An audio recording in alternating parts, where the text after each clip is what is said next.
7:30 p.m. local time, countries in 24 time zones across 6 continents. Europe to Asia, Africa to the Americas. It's the world's largest voluntary action for the event to highlight the threat from climate change.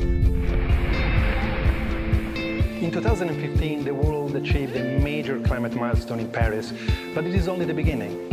Our actions today will define our tomorrow. Together, let's change climate change.